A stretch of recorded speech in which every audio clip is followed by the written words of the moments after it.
A gente vai ficando mais velho, e todo mundo um dia vai chegar na idade do Felipe Bueno, é evidente, né?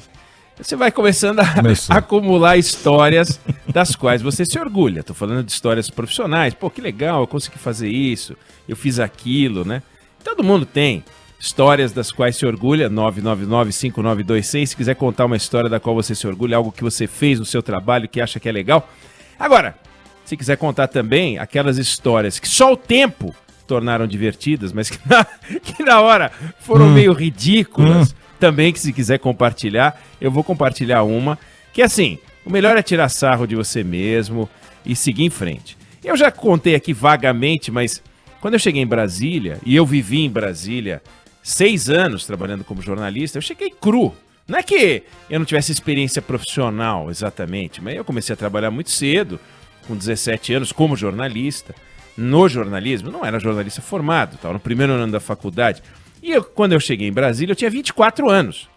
Então, assim, eu já tinha 7 anos de experiência, digamos assim, mas de Brasília eu não conhecia nada, né? Eu nunca tinha ido, por exemplo, para Brasília.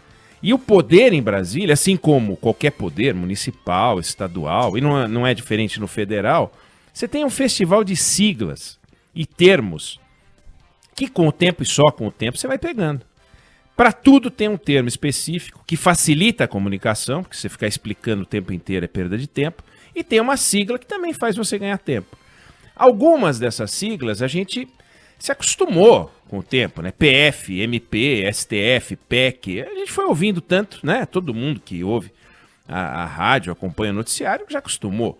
Mas a sigla é enorme, a lista de siglas, de termos. Para dar uma ideia, no ano passado saiu a última edição do Glossário de Termos Legislativos. São mais de 200 páginas, só com termos e siglas. Coisa tipo RCCN, que é o Regimento Comum do Congresso Nacional. Você ficar falando tudo, do tamanho que as palavras e expressões têm, você perde um tempo dos diabos. E termos, por exemplo, o que é apreciação terminativa, apoiamento de proposição, né? Comissão representativa, e tem comissão permanente, comissão temporária, comissão mista especial, e aí por aí vai. Com o tempo, você aprende e para de perguntar o que é cada coisa e qual é o termo ideal para definir aquela coisa. Aí eu cheguei em Brasília com a missão de chefiar a sucursal da revista Veja, isso em 1989. A revista tinha mais de 1.300.000 exemplares semanais. E comigo trabalhava uma equipe de repórteres e de fotógrafos de primeira linha. Eu tive o orgulho, por exemplo, de ter na equipe o fotógrafo Orlando Brito, que é um ícone da fotografia do poder. O Policarpo Júnior, que é o chefe atual da revista, por exemplo. Aí, além de comandar esse time, eu também fazia as minhas reportagens. Eu me lembro, não lembro qual era o motivo, tá? Mas eu lembro de um episódio, e é esse episódio que eu quero falar que é meio ridículo. Eu estava fazendo uma reportagem, falava sobre o dinheiro que circula na economia fisicamente, na forma das notas, né? Nota mesmo, papel, moeda, e que fica com as pessoas, com as empresas, com os bancos. Tem um nome esse troço, chama meio circulante, parece coisa de trânsito, né? A gente já falou disso aqui, mas é meio circulante é o nome. Você tem 350 bilhões de reais circulando no Brasil assim, fisicamente. São 8 milhões e meio de notas hoje, eu fui checar, 27 milhões de moedas. A nota que mais tem é de 50. E a moeda que mais tem é de R$1. Daqui a pouco a gente vai ter a nota de R$200, né? Mas enfim, quem cuida do meio circulante é o Banco Central. E dentro do Banco Central, quem cuida é o MECIR, já falei dele aqui. E o MECIR é sigla para Departamento de Meio Circulante. Mas quando eu cheguei em Brasília, eu não sabia nada disso. Eu sabia que tinha que tirar uma dúvida sobre o dinheiro que circulava no Brasil, que esse assunto tinha que ser no Banco Central. E eu cheguei no Banco Central e me mandaram falar com o MECIR. E para mim o MECIR era a pessoa que cuidava disso. Alguém que a mãe e o pai resolveram não chamar de Moacir. Era MECIR. Aí eu entrei no banco e perguntei onde é que ficava o MECIR. Aí me disseram o que diriam. Ó, fica no andar tal. Você vai lá e o MECIR tá lá. Aí eu fui atrás do MECIR. Aí eu cheguei no andar do MECIR e eu perguntei se era lá que ficava o MECIR. Eles falaram que sim, eu fiquei até satisfeito. Falei, pô, logo na primeira já acertei, achei o MECIR. Só que o ridículo foi quando eu perguntei onde o MECIR sentava, onde é que ele ficava. E aí tudo era MECIR, porque era o departamento de meio circulante. Foi assim, um batismo de ridículo Na hora eu me senti um imbecil, não tinha rede social, não tinha meme, não tinha nada, então eu estava protegido. Mas tudo em Brasília é sigla, tudo em Brasília é termo. E um dos lugares onde mais você vê sigla e termo é no Orçamento Geral da União. Ele mesmo é uma sigla. Em Brasília ninguém fala Orçamento Geral da União, Orçamento Geral da União. Fala OGU. E quem prepara o OGU é o governo federal. E tem um passo a passo cheio de siglas para fazer o OGU. Começa com o PPA, que é o Plano Plurianual. Aí, depois você tem a LDO, que é a Lei de Diretrizes Orçamentárias. Aí você tem a LOA, que é a Lei Orçamentária Anual. Então, o PPA estabelece as diretrizes para cada 4 anos, é feito no primeiro ano do governo. A LDO é anual e tem que seguir o que manda o PPA. E a LOA, a tal Lei de Orçamentária Anual, também é anual, precisa seguir o que determina a LDO. Então, todos esses documentos têm prazos, eles orientam a confecção do orçamento para o ano seguinte, e o governo, nesse momento, está preparando o OGU do ano que vem. Tem 2 semanas para entregar para o Congresso, a data limite é 31 de agosto. E qual é a questão nesse momento? O governo vai mandar um documento que vai gerar uma discussão. Porque desde 2016, você tem uma regra adicional para confeccionar o orçamento, que é a lei do teto dos gastos. E ela, o que ela diz? Que as despesas do governo de um ano para o outro não podem variar mais do que a inflação. E para o ano que vem, não pode subir mais do que 2,13% na comparação com esse ano. Acontece que o teto é corrigido pela inflação, mas cada item de despesa do governo tem uma evolução que segue uma regra diferente. Você tem gasto obrigatório, por exemplo, benefício previdenciário, não seguia pela inflação. Salário. E você tem crescimentos internos de coisas que sobem acima da inflação. Então, na prática, significa que coisas que sobem precisam ser compensadas com coisas que caem.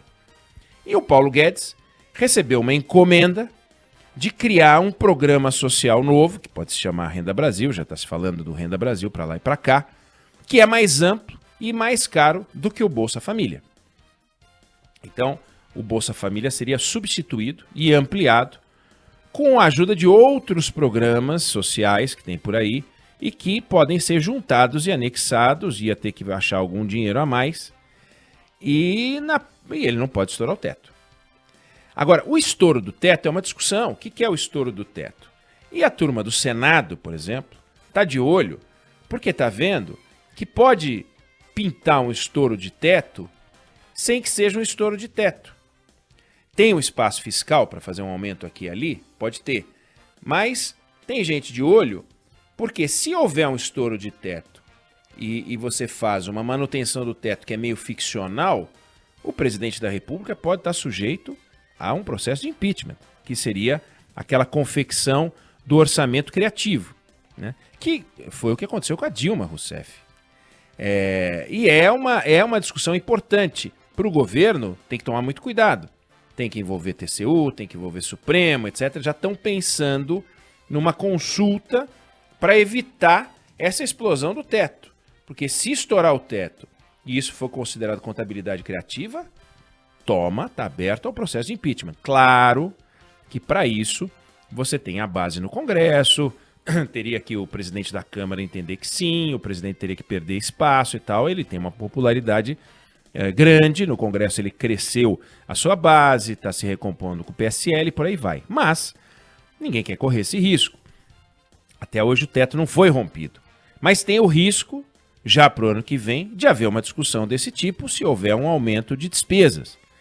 E a maior fonte de pressão para aumento de gastos é o presidente Bolsonaro, que tem a chance de cravar um golaço com esse Renda Brasil e entrar forte nas regiões onde o Lula, o PT, até hoje, são lembrados pelo Bolsa Família. Então, até a pandemia, o Ministério da Economia tinha uma agenda de controle de gastos públicos. E esse controle vinha vindo. Porque estouramos o orçamento, né? Estouramos o déficit em 2015 e 2016, veio a lei do teto, as coisas começaram a se encaixar, mas com a pandemia as despesas cresceram com autorização legal, constitucional, E você tem as pesquisas de opinião mostrando que esse crescimento de despesa tem relação direta com o aumento de popularidade do presidente. Então, como sempre, na hora em que a política grita, os números ficam com medo. E todo mundo fica olhando. Porque também temos uma questão grande que é a dívida pública brasileira, que vem subindo, subindo, subindo. E se não for contida, você pode ter um estouro e o Brasil perder credibilidade internacional de vez. Então, é um momento delicado e importante. Importante porque você tem uma questão de renda no Brasil, há uma discussão importante sobre preservação da renda daqueles que mais precisam, mas é preciso encaixar isso na nossa realidade, nas nossas regras, nas nossas travas. Você pega um orçamento geral da União, é tudo tão travado, tão travado, tão travado, que depende da fonte, depende da conta. Tem gente que diz que o governo tem ação sobre 4%, e tem gente que diz que tem ação sobre 3% do total do orçamento. O resto é tudo comprometido. Pagamento de dívida, refinanciamento, salário, previdência, transferências constitucionais, a verba da educação, a verba da saúde. Já tem gente falando, não, ele vai reduzir um pedaço da verba da saúde. Pô, mas vai reduzir a verba da saúde? Ó, vai tirar dinheiro do IBGE e vai jogar no Ministério da Defesa. Ih, mas então não vai ter censo. Então, essa discussão toda é a discussão do momento. E nas próximas 2 semanas, a gente vai saber a cara do governo, para onde ele vai jogar o dinheiro. E isso é a cara da política do governo. Porque o governo é a soma dos seus discursos com a assinatura do cheque, daquilo que ampara o discurso do governo. Então, por enquanto, esse debate tem tirado o sono do ministro Paulo Guedes, né? Agora, se ele não chegar ao desenho que deixe o chefe dele satisfeito, aí já tem gente falando que o Paulo Guedes corre o risco de perder mais do que o sono. E isso gera uma outra fonte de tensão, que é uma fonte de tensão que nos últimos dias apareceu por aí. Então, este OGU, com esses PPAs e LDOs e LOA e siglas, escondem uma discussão política e de caráter econômico da maior relevância e que a gente tem que acompanhar com interesse, porque daí sai o jogo econômico, a solidez financeira e o jogo político para 2022 e está todo mundo de olho nisso.